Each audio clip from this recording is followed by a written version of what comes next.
Ini adalah Pak Anonim. Pekerjaan dia adalah pegawai negeri sipil.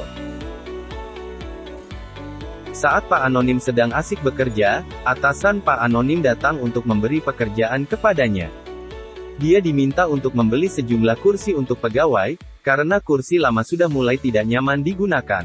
Pak Anonim menerima pekerjaan tersebut, lalu atasannya pun kembali ke ruangan. Tiba-tiba istri Pak Anonim menelpon, dan berpesan bahwa anaknya membutuhkan kursi baru untuk belajar. Pak Anonim bingung, karena dia sudah tidak memiliki uang untuk membeli kursi karena sudah akhir bulan. Pak Anonim datang ke toko furnitur untuk membeli kursi kantor. Ternyata kursi yang akan dibeli sedang ada promo 10%. Pak Anonim menawar bagaimana jika dia membeli 11 kursi, namun pada nota tetap ditulis 10 kursi sesuai harga awal.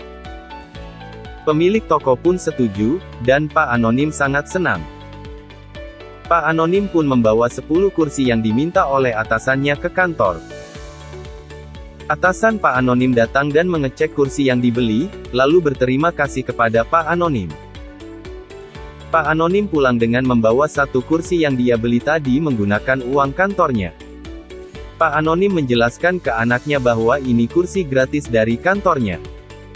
Anak Pak Anonim menjadi kecewa, karena seharusnya ayahnya tidak membawa kursi yang dibayarkan menggunakan uang kantor, karena bukan haknya.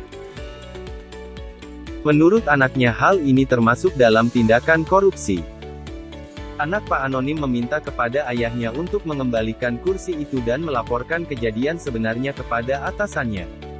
Pak Anonim mengembalikan kursi tersebut ke kantor, dan menjelaskan serta meminta maaf pada atasannya.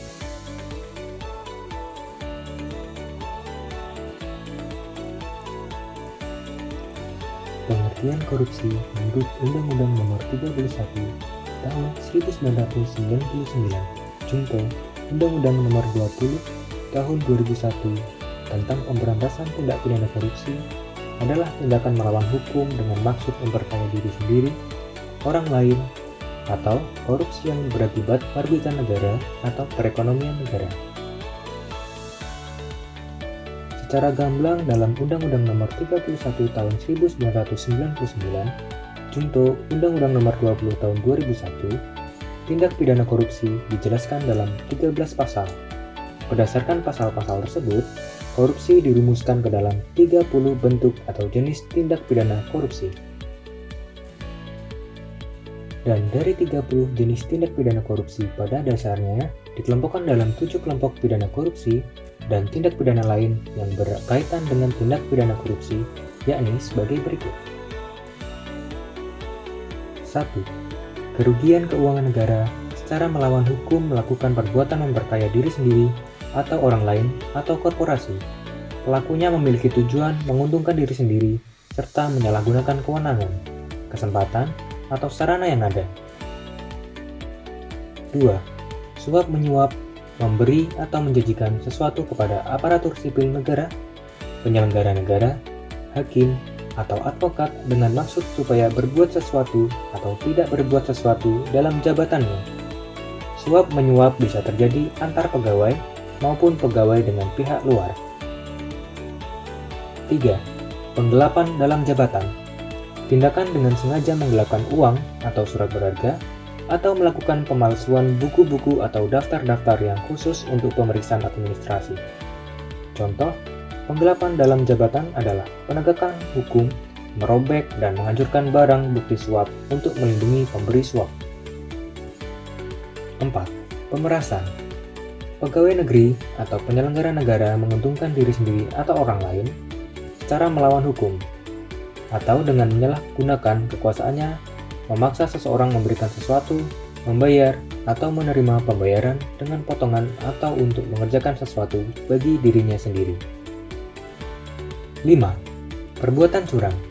Perbuatan curang dilakukan dengan sengaja untuk kepentingan pribadi yang dapat membahayakan orang lain. Misalnya, pemborong pada waktu membuat bangunan atau penjual bahan bangunan melakukan perbuatan curang yang membahayakan keamanan orang atau barang. 6. Benturan kepentingan dalam pengadaan pegawai negeri atau penyelenggara negara, baik langsung maupun tidak langsung, dengan sengaja turut serta dalam pemborongan, pengadaan, atau persewaan, padahal dia ditugaskan untuk mengurus atau mengawasinya. 7. Gratifikasi. Setiap gratifikasi kepada pegawai negeri atau penyelenggara negara dianggap pemberian suap apabila berhubungan dengan jabatannya dan yang berlawanan dengan kewajiban tugasnya.